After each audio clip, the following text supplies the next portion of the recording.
Internet, welcome to the Nerd Sanctuary. This is Yami, and today we're looking at the Vanquisher deck. I know I've looked at this several times before, but with V-Buster added in, and some more support, including Sparking, I just thought this was a good time to go through it again. And it has some changes, but honestly the deck mostly stays the same, because it doesn't need that many changes. Starting with the zeros, we have Hard Rod Draco Kid. With the skill that you rest him, your opponent chooses a card from the drop zone, bind it face up. If your opponent could not bind a card, you get to countercharge 1, choose a unit with Thunderstrike, and give it plus 3,000 power. It also has the Thunderstrike 4 ability.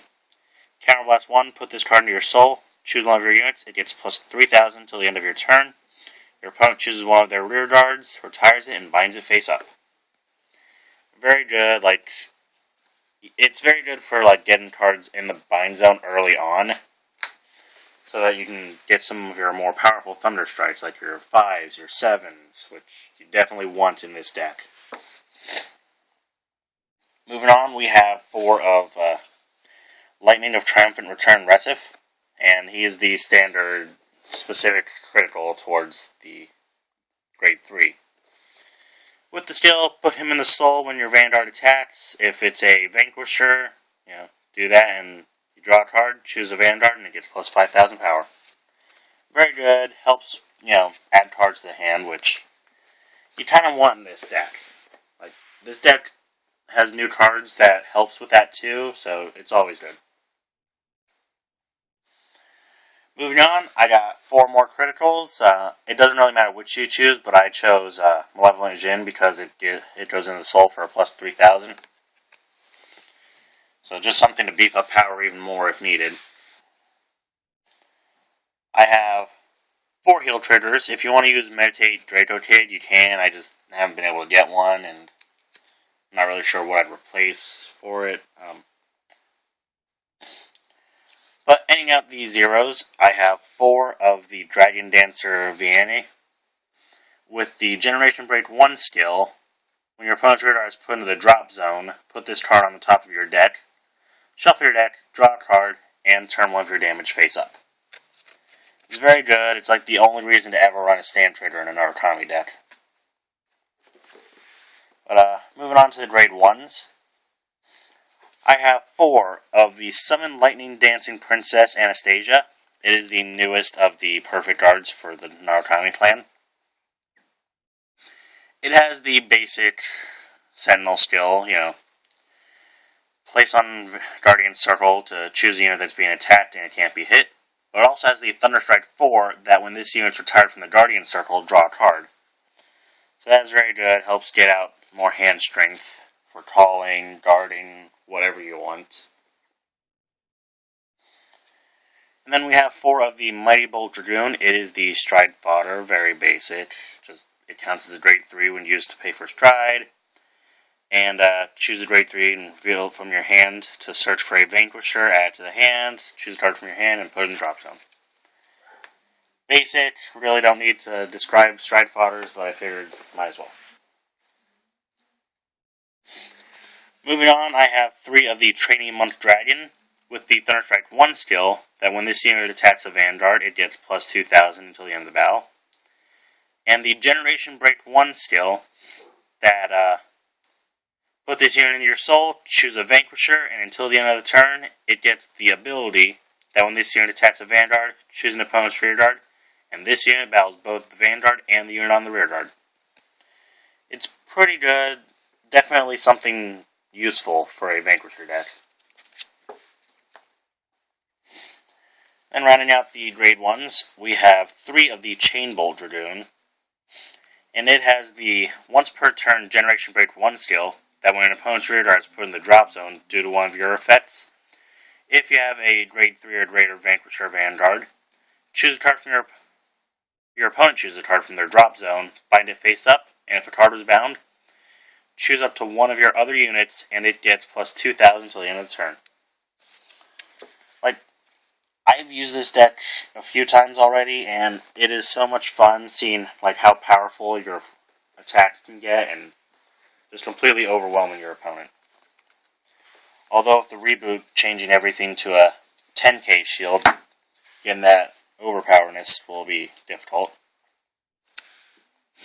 I also have 4 of the Voltage Horn Dragon with the skill Generation Break 1. When this unit attacks a Vanguard, if it's boosted, Counterblast 1, your opponent chooses one of their rear guards, retires it, and binds it face up. After that, we have 4 of the Demonic Dragon Berserker Chitauri. It is pretty much a staple in any Narukami deck that uses Stride, especially a Vanquisher deck.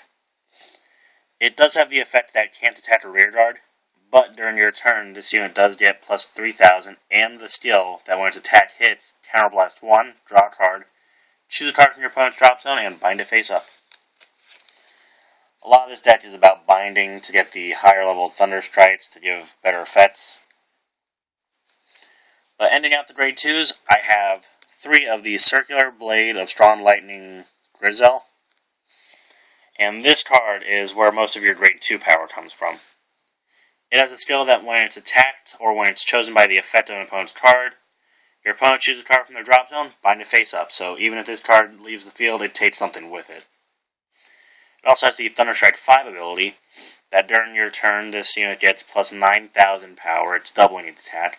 And the activated once per turn skill, that if your Vanguard with Vanquisher in its name, if you have a Vanguard with Vanquisher in its name, Counterblast 1, choose an opponent's rear guard, and until the end of the turn, when this unit attacks a Vanguard, it battles the Vanguard and all the units on the chosen rear guards.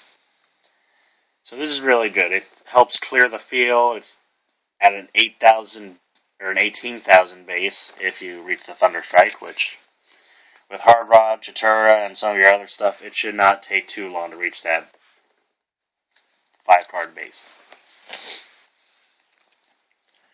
Starting off the grade 3s, we have 4 of the Dragonic Vanquisher Sparking. With the Thunderstrike 4 ability, at the beginning of your ride phase, Countercharge or Soul Charge, your opponent chooses a card from his or her drop zone, binds it face up. And the auto skill, when you're... sorry, gotta clear my throat. When your G unit strides, Counterblast 1, your opponent chooses a card from their drop zone, binds it face up. And if the G unit you strode has Thunderstrike, your opponent chooses one of his or her rear guards, retires and binds. A lot of this deck is about retiring and binding, which is the Narukami's gimmick for Stride. Hopefully that actually stays with the reboot and the imaginary gift or whatever. Ending out the grade 3s, we have 4 of the basic Dragonic Vanquisher. With the Generation Break 2 skill, when your opponent's rear guard is put into the drop zone due to the effect of one of your cards, this unit gets plus 3,000 and a critical. That is the Gauntlet Buster Dragon skill. So that's pretty cool.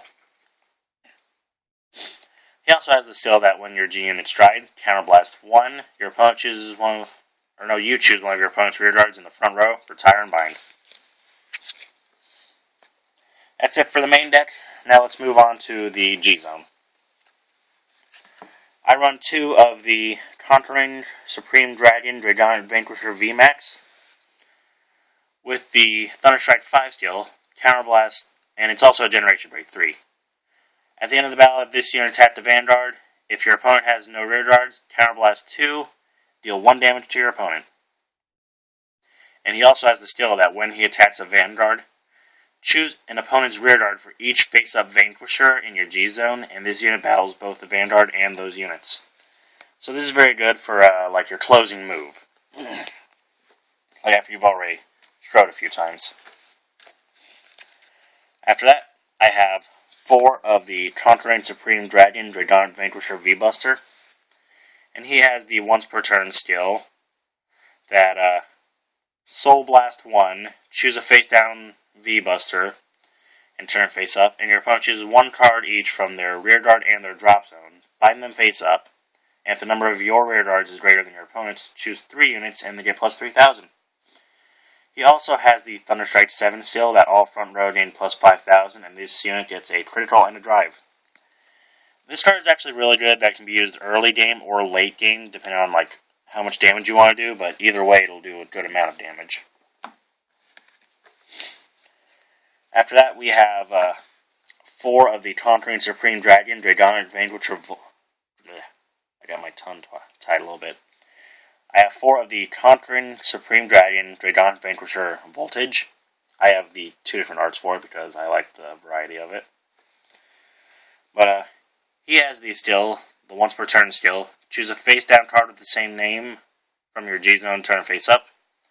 Until the end of the turn, this unit gets the skill that when this unit's attack hits a Vanguard, your opponent chooses one of their rear guards, retires it, and you choose 2 cards from your opponent's drop zone and bind them face up. And the continuous Generation Break 3 skill, during your turn, all your units in the front row get plus 3,000 for each card in your opponent's bind zone. This is very good, like, mid-game pressure. Now that we have a V-Buster, we don't need to rely on this so much to get V-Max's skill out. As the end of my normal stride units, I have 2 copies of Conquering Supreme Dragon, Conquest Dragon. With the activated once per turn skill, choose a face-down Conquest Dragon from your G-Zone, turn it face up. If the number of face-up cards in your G-Zone is 2 or more, choose an opponent's rear guard in the front row, retire it, and all units in your front row get plus 5,000 for each of your opponent's open rear guards in the front row until the end of the turn. It's very good. If your opponent has, like, no rear guards, your entire front row gets 10,000. It's not as amazing as Voltage's skill, but it is easier to use because it doesn't rely on the bind zone. Following that, I have 2 copies of Mystic Wisdom Creation Brahma. And he has the skill, choose 2 cards with different grades in your drop zone and bind them face up. When these units place on Guardian Circle, pay the cost. If you do, plus 10,000 shield. Now, this is another one that's included because its skill is very easy to get off, and it doesn't rely on the bind zone, which there should be no reason not to have enough bind zones for the other cards, or cards in your bind zone for the other ones, but this is just in case. Like, it's very good to use. Following that, I have 1 copy of Sky Guardian Supreme Dragon Bulwark Dragon with the Thunderstrike 3 skill that this unit gets plus 10,000 shield, and he also has the auto skill that at the end of the battle that this unit was placed on Guardian Circle.